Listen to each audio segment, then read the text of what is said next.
All right, welcome to Finding Bliss in Real Estate, where we cover all things real estate, everything from stats, trends, and news to design and beyond. I'm your host, Morgan Larson, broker and founder of the Bliss Real Estate Team, and I'm coming at you from my home office here in Placerville, California. And today's topic for our first episode is buying a home in 2021 and what that looks like.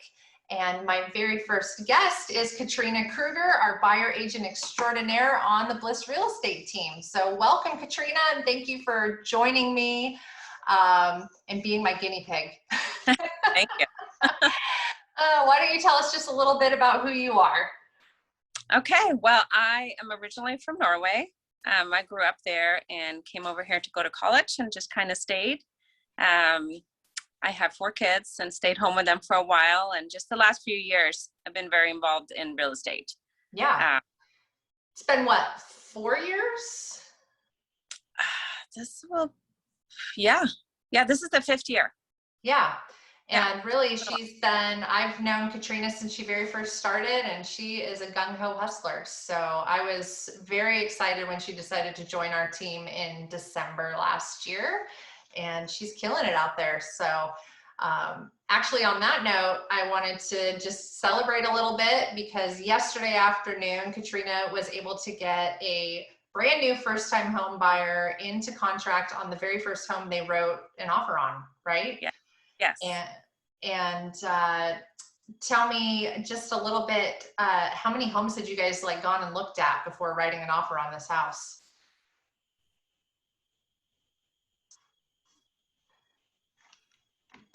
Can you hear me? All right, it froze. Now you're alive again. Sorry about that. So tell me, how many homes had you guys looked at before you guys wrote an offer? Actually, I met them last week. They were a referral from a friend. And so we met up on Saturday. We saw 3 homes and they loved the second home. And we put an offer in that day. And they reviewed offers yesterday and we were able to get it. Dang, that's awesome. That's awesome. And that sounds like a normal story from a year and a half ago, huh? It does. So good. We will hop right in. Actually, that's a great opener. Let's start out because we are talking all about buying a home in 2021, and it's been such a crazy year. So let's talk about what it used to be when you first got into real estate and what I've always experienced primarily over the last decade. What did it used to be like helping buyers get into a home? Well, it really used to be, you had time, you could look at a couple homes, you didn't have to stress about it and see it the first day it came out. Yeah. Didn't see there's some multiple offers, but not really very often at all. Mm-hmm. And so I felt like as a buyer's agent that time, you're more in control. Mm-hmm. It wasn't as much competition, and that's definitely changed. Yeah, I feel like it used to sort of be this great flow of I would meet somebody, we'd sit down, we'd talk, we'd get to know each other. We could go look at 5 or 6 homes in the area that they most desired and get a feel for what was out there. And then usually after a couple weeks, they would find something they really liked, it met most of their criteria. And you didn't always get it the first time. I've definitely seen other sellers markets, but you often got within the first 2 to 3 homes max, you would be in contract and the buyer would have felt like they got to see a lot of what was out there. And that for the most part, their budget matched what they were looking for. Yeah. Yeah. And that kind of offer at, asking price. It wasn't all this crazy you don't know how much above it's going to go. When it was at a price, that's kind of what you. Yeah. Or even negotiate down. There used to be homes that would sit on the market for 2 to 4 weeks. Imagine that. And you could actually ask for some money off at times, or different things. Just the terms were more win-win, I think would be the way I would put it, where everybody felt like it was good for them. Yeah, no, for sure. Yeah. And so obviously we've seen a drastic change. What were the first signs to you that things were changing? I mean, obviously we had to wear masks, but A lot more paperwork and masks. I think I started noticing back in November, December. I had some buyers and we just couldn't find anything. There just wasn't enough on the market at all. And so I had some buyers I've been working with since then. And first offer we put in, I think it was back in November, there were only 2 offers. mm-hmm. They didn't get it. They couldn't go as high as the other offer. But since then, all the other houses we put offers on, there were more than 5. Yeah. Just people with a lot of cash. And it was hard for people who have a certain budget and can't go above. Yeah. I would say last summer, you could start to feel that there was a lot more buyers on the market. But I was able to get all my buyers into contract still within the first couple of offers. Yeah. And there were multiple offers, but often it was like 2 to 3 offers. You're right. It was right around November, December. Because I got a bunch of buyers in contract end of October, beginning of November. And I have this stock of buyers that I've been working with since about October now, most of them, that none of their faults, but you're right. They just stopped coming up with stuff that they were interested in seeing. Yeah. And I feel like compromise, like the buyers have to really compromise on what they want because there's just not exactly what they want out there. Mm-hmm. Yeah. And when it started getting extreme in December, it wasn't like people offering 10,000 over asking anymore, which is like reasonable to me, at least at 500, 700,000. Okay, we're offering 10K over. No, it was people starting to offer crazy amounts over. And it's been a bit of a roller coaster. So it's like, if you can even find something that your client likes, that the person wants to buy, then it is a bit of a whirlwind to figure out what to offer. Yeah. And I feel that's kind of describes it, a whirlwind, because you have to be on it the first day or 2. They have to decide right away. You can't really think about it too long, and have to be all ready. Yeah, I think, this is a good segue into, so what are the strategies that you're employing to help get your buyers the home? What are you doing? So I make sure that they are fully pre-approved, not just pre-qualified.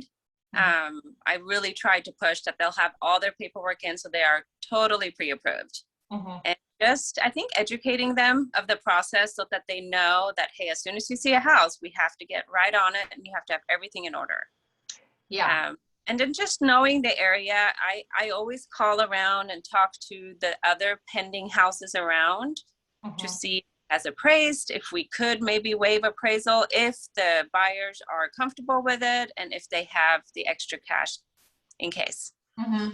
Yeah, I would say, on the front end, the expectations conversations have become really important. We're working with these people, and there's the news that tells them XYZ, and it, changes every couple of weeks. And the news is often close to the story, but sometimes they're lagging by a little bit. So really sitting down and saying, hey, this is what we're seeing. And this is what I help with. I think that your strategies have been super effective. I know that you've done a lot of reaching out to other agents to try to find stuff off market.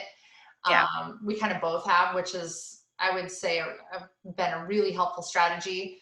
Doesn't always work out, but it is great to have those connections in the community and be able to reach out to other agents and find out what they have.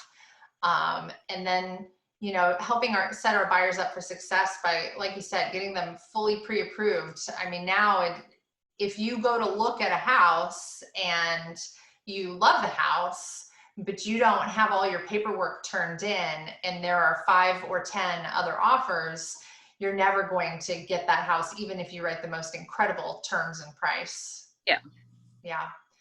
And let's see, like, what else are you doing? Oh, you mentioned making sure you see the house right away. So how is that? How do you make sure that they see the house right away, and how is that beneficial to them? Well, so it's part of educating them in the, before you go out and see it too. It's just, hey, as soon as you see something you like, or if I see something that I think you might like, I'll send it to you. But we need to be ready to go the next day. And you kind of have to, now we have to do the extra paperwork for COVID, have to submit that and make the appointments real quick.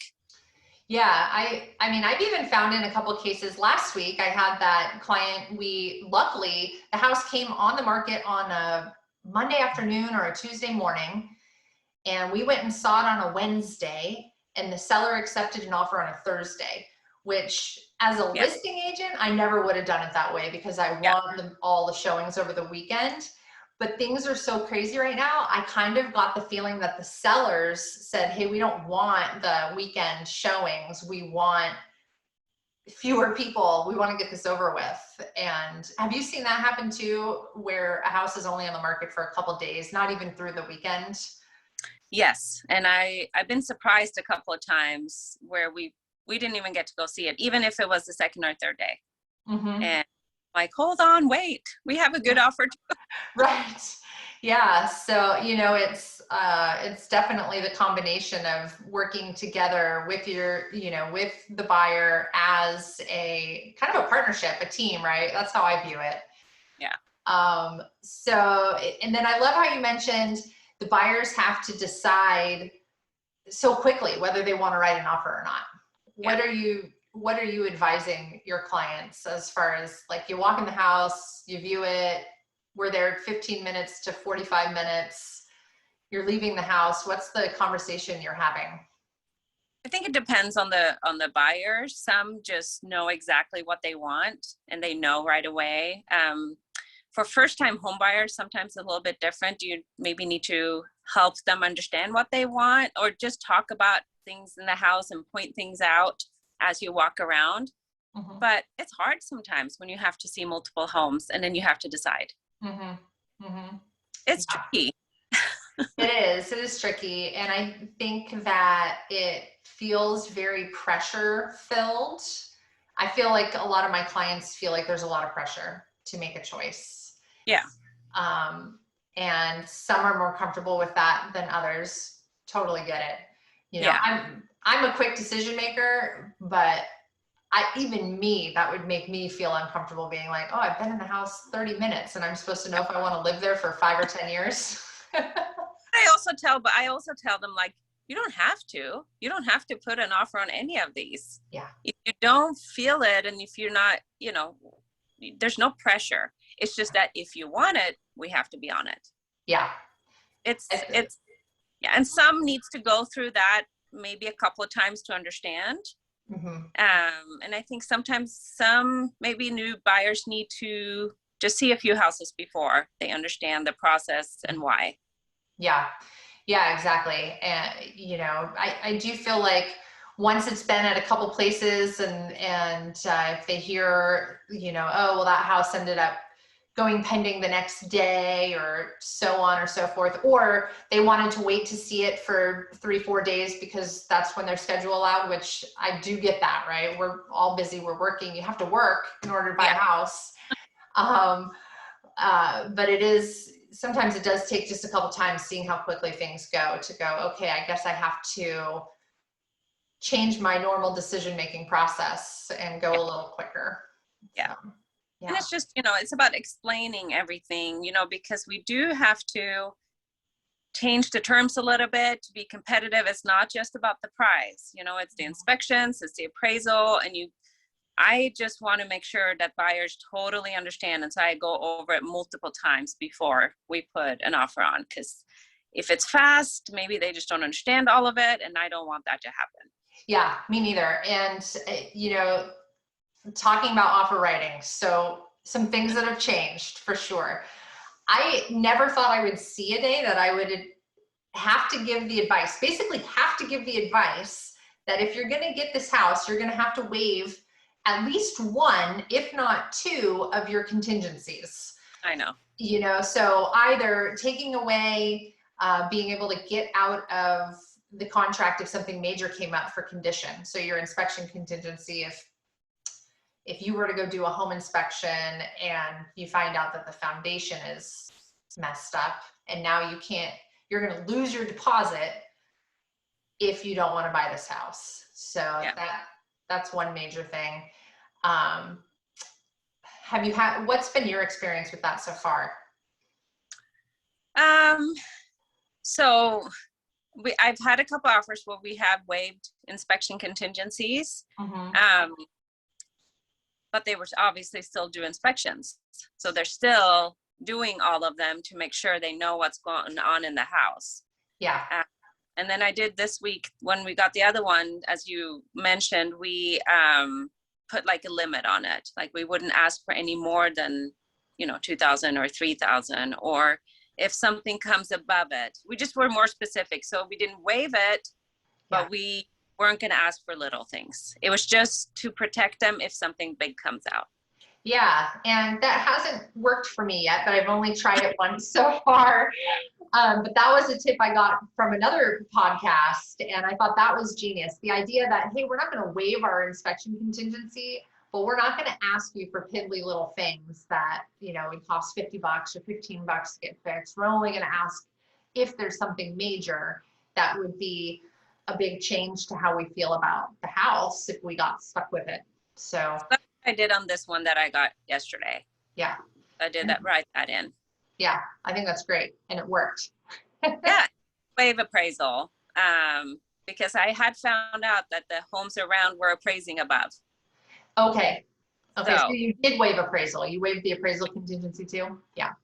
Which seems to be the other big one right now. It's basically, if you aren't going to buy cash, which doesn't need an appraisal, then you need to waive the fact that your purchase price is dependent upon what the appraised value is going to be. So for our buyers out there, quick explanation. If you're buying a house using a loan, the lender protects themselves by having an appraisal done. So they have a third party come out, give a value on the home. Well, if you offered 500 and the appraiser values it at 490, there's a gap there. And the lender's only going to lend up to 490. So the sellers are now asking, demanding, requiring that they get that gap paid. So the buyer pays the extra 10,000, and that number could vary. Theoretically, it could be 50,000 in some cases. Depends on the appraiser. Yeah. Have you actually? Oh, go ahead. Make sure our buyer has the extra funds to do that in case. Yeah. So I know with the buyers yesterday, I probably talked to them about 4 times about it, just over to make sure. And then I had them repeat it back to me because they're first time home buyers and I wanted to make sure they understood. Yeah.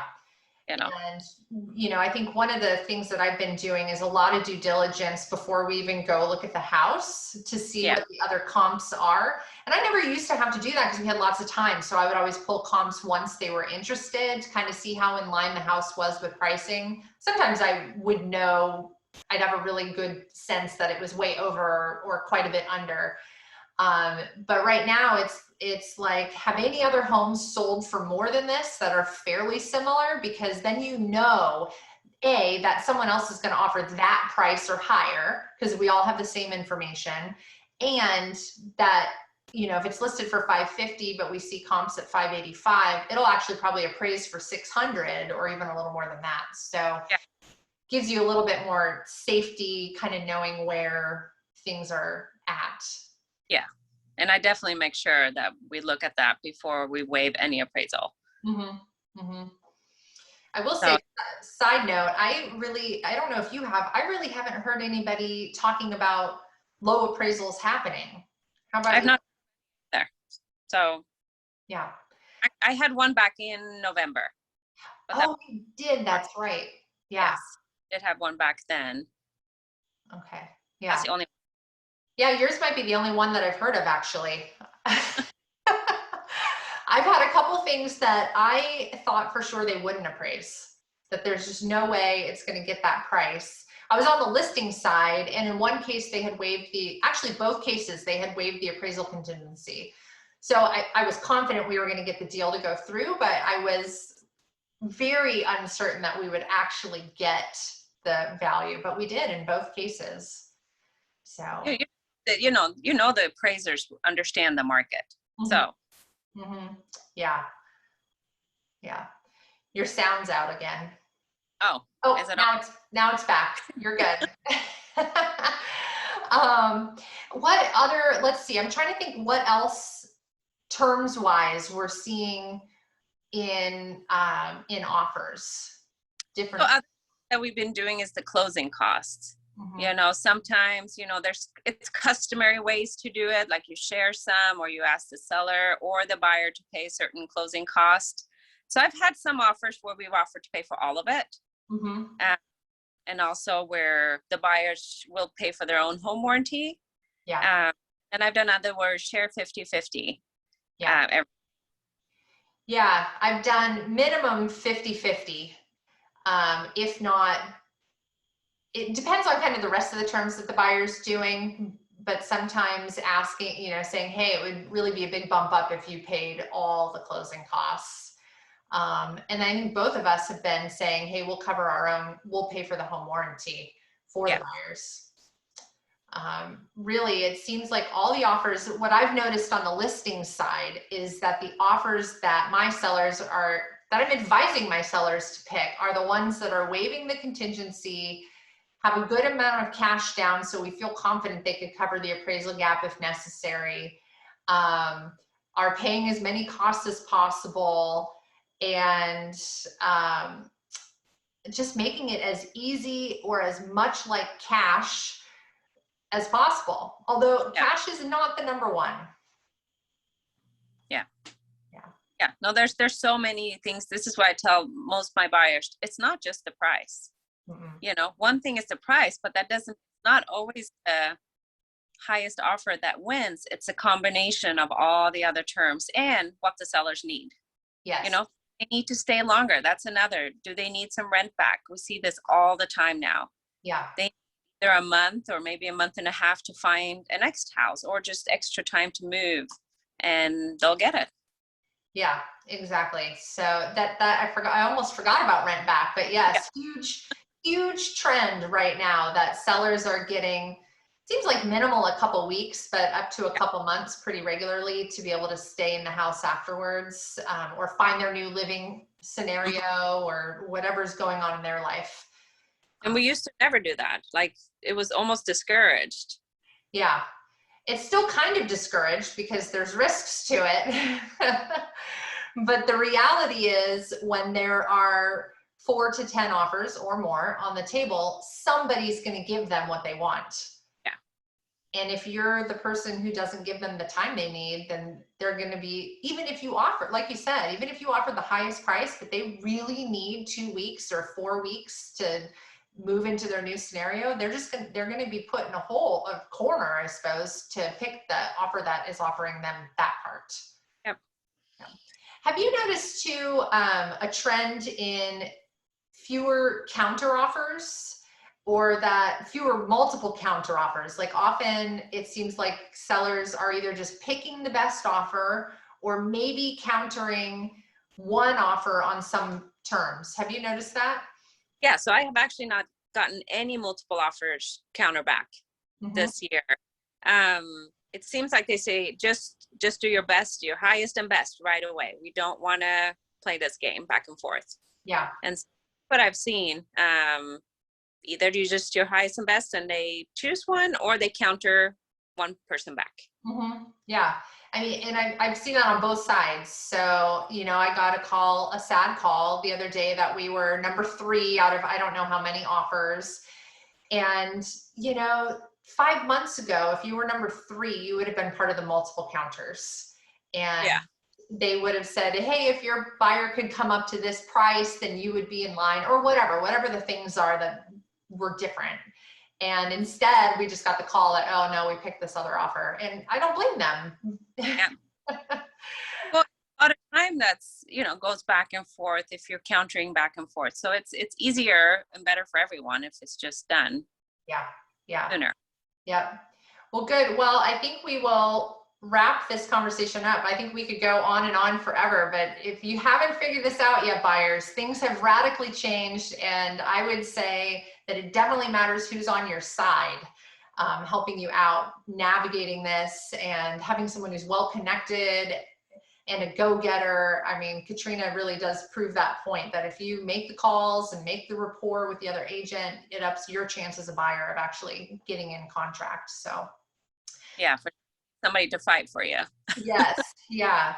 Well, Katrina, do you want to stick around and comment on things, or do you want to head off to the real world? Let's see what time. I probably need to head off to the real world. Okay, well, no problem. Well, farewell to you. You can sign off, and watchers, we're gonna take a look at top home markets. So, all right, Katrina, we'll see you later. Take care. Sounds good. Thank you. Bye. All right, everybody. So, second section of the show, if you're still hanging in here with us. And I just thought I would comment on an article that I found. I found this on Realtor.com, and it's the 10 in-demand cities where home prices are soaring the most. And some of them will surprise you. And it actually attracted my attention because I thought for sure Sacramento would be on there, but it wasn't. So I'm going to share my screen real quick so that you guys can see the article as I talk through it. Here we go. Alrighty, so 10 in-demand cities where home prices are soaring the most. I'm gonna scroll down here to the map. Thought this was awesome. I might make this a little bigger. Oh, it won't let me. Okay, so the cities that really caught my eye are Coeur d'Alene, Idaho, Bend, Oregon, Billings, Montana, and Boulder, Colorado, because of course we have so many people, the people who are listing their homes for sale right now are typically often moving out of state, and those are 4 of the states I hear a lot. Apparently, oh, how could I forget? Austin, Texas down here is on here as well. There's a few other cities: Tupelo, Mississippi, East Stroudsburg, PA, Pittsfield, MA, and Sioux City, Iowa. I'm going to talk through a few of these because I find it pretty remarkable. So let's start with Coeur d'Alene, Idaho. Their median list price right now, this was in March, was $799,000, and that is a median list price change of 82%. They have actually jumped from the number 62 hottest housing market all the way up to top 10. Idaho has been really strong for a long time, and it was strong because it was so inexpensive and beautiful, I'm sure. I haven't actually been there. But now it does seem like it's the insanity that we're experiencing, they're experiencing there too. I mean, an 82% jump in median list price change. And this may not be the same in all of Idaho, but it gives you a good sense. Pretty strong out there right now. Santa Maria, California, they're up 48% in median list price. East Stroudsburg, PA they still have, seems pretty affordable. Median list price is $285, and they're up 43%. So looking to move out of state, maybe head to the Poconos, I think is what that is. Montana. So you get a good amount for your money in Montana for $428 as the median list price, which has gone up 41%. Looks like you do still get a 2-story home, wraparound porch, swimming pool, and even a home gym. So sounds like a pretty good place to go to me. When I look at that price of $430, well, okay, so a year ago you could buy a decent Placerville home for sure for $430,000. It's changed dramatically. We're up from that, but I start looking at places like Idaho and Montana, and people move from our part of the state out there because it's more affordable. And I go, well, it is, but is it that much more affordable?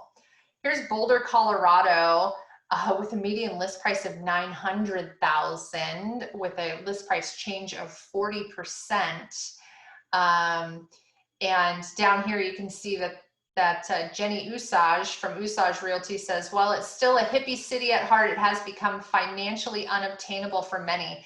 And I mean, I could see that. We're kind of starting to experience that a bit, that people coming from other areas who at one point could afford, say, $400,000 to $700,000 and get a beautiful house, are now experiencing that $400,000 house is now about $550,000 to $600,000, and they're starting to get priced out of the market a little bit. Austin, Texas. So we have so many people moving to Texas. Granted, not all of them to Austin. There's so many, it's a huge state. There's tons of places to go. The median list price there now, $520,000, and it's up 36% year over year. So it's definitely a hot market there. People love Austin. I love Austin. If I was going to move to Texas, that would be where I would go.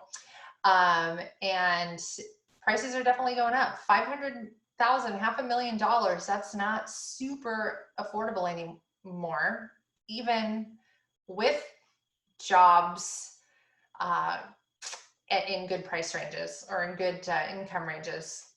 So a couple more places here. I think those were kind of the big hitters. And here's Oregon.